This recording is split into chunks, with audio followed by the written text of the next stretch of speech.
महाराष्ट्रातील शेतकरी बांधवांसाठी आजच्या 13 मार्च 2025च्या झटपट महत्त्वाच्या बातम्या। शेतकऱ्यांसाठी सरकारने घेतले आहेत महत्त्वाचे 5 निर्णय।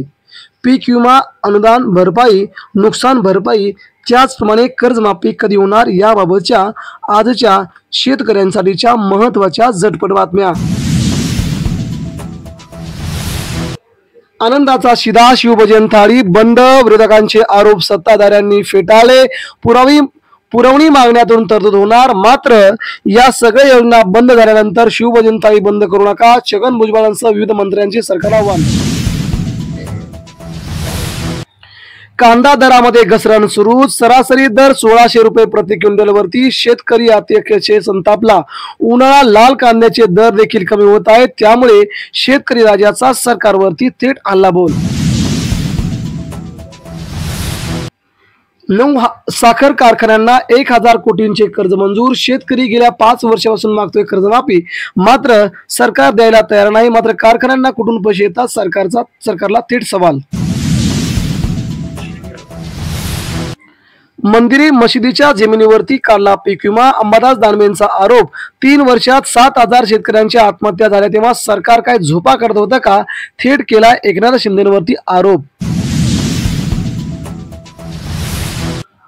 भेसळीमुळे राज्यातील जनतेच्या आरोग्याचं खोबरं, भेसळीचे खाणार त्याला आजार पडणार, केवळ भेसळीमुळे जनतेत जळतायत विविध आजार, सरकारने याकडे लक्ष देण्याची मागणी। टोमॅटोचे दर गडगडलेले, शेतकरी हवालदिल, खर्चही निघेना, शेतकरी राजाचा सरकारवरती हल्लाबोल। दरवेळेस अशा प्रकारचीच होते भावाला कमीत कमतरता।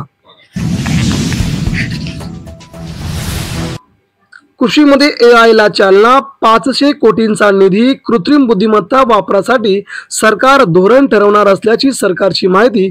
AI तंत्रज्ञानामुळे होणार शेतकऱ्यांना फायदा।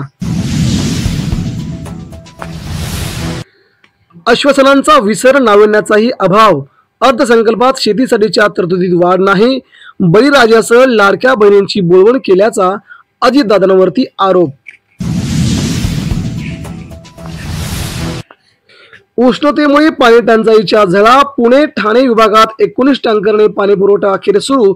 यंदा मात्र उन्हाळ्याची तीव्र टंचाई कमी जाणवत असल्याचा देखील प्रशासनाचा अनुभव।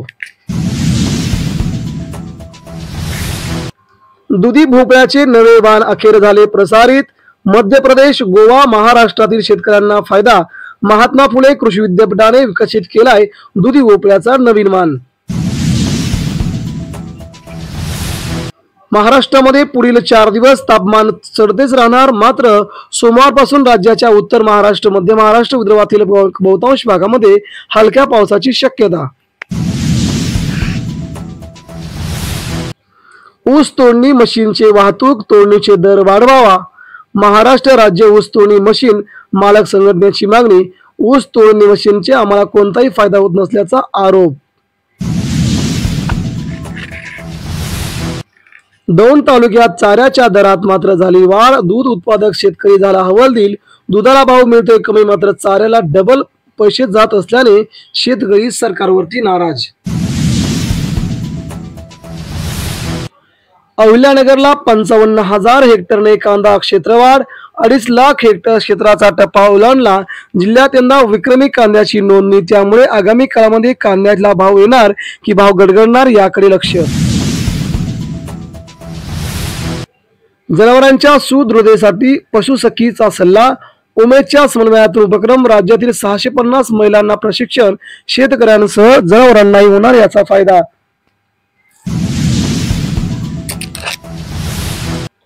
चार बाजार समित्यांना मिळणार राष्ट्रीय दर्जा, मुंबई, पुणे, नाशिक, नागपूर बाबत विचार, सुधारणा विधेयकासाठी हालचाली।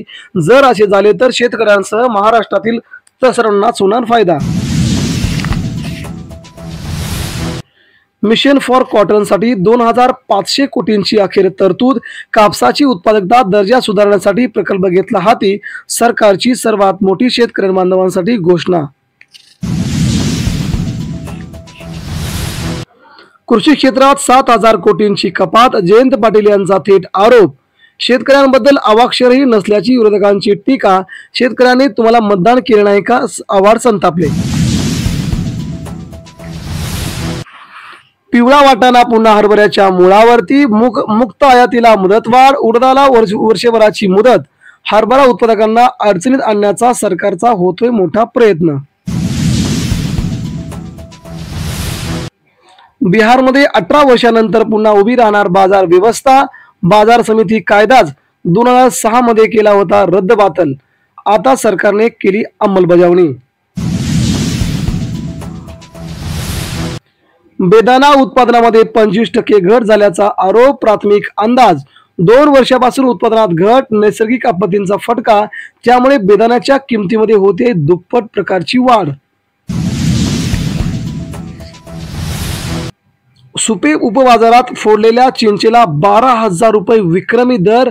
शेतकऱ्यांना अशा प्रकारचा दर मिळाल्यामुळे शेतकरी परिवार संपूर्णपणे आनंदित असल्याचा निर्वाळा. तर शेतकरी बांधवांनो, या होत्या आजच्या शेती संबंधीच्या महत्त्वाच्या ताज्या घडामोडी. आपणाला जर आमच्या बातम्या आवडल्या असतील तर नक्कीच आमच्या चॅनलला सबस्क्राईब करा, जेणेकरून तुम्हाला सकाळ आणि संध्याकाळच्या फक्त शेतकऱ्यांच्या बातम्या आपल्या YouTube चॅनलवरती तुम्हाला ऐकायला बघायला मिळतील. धन्यवाद.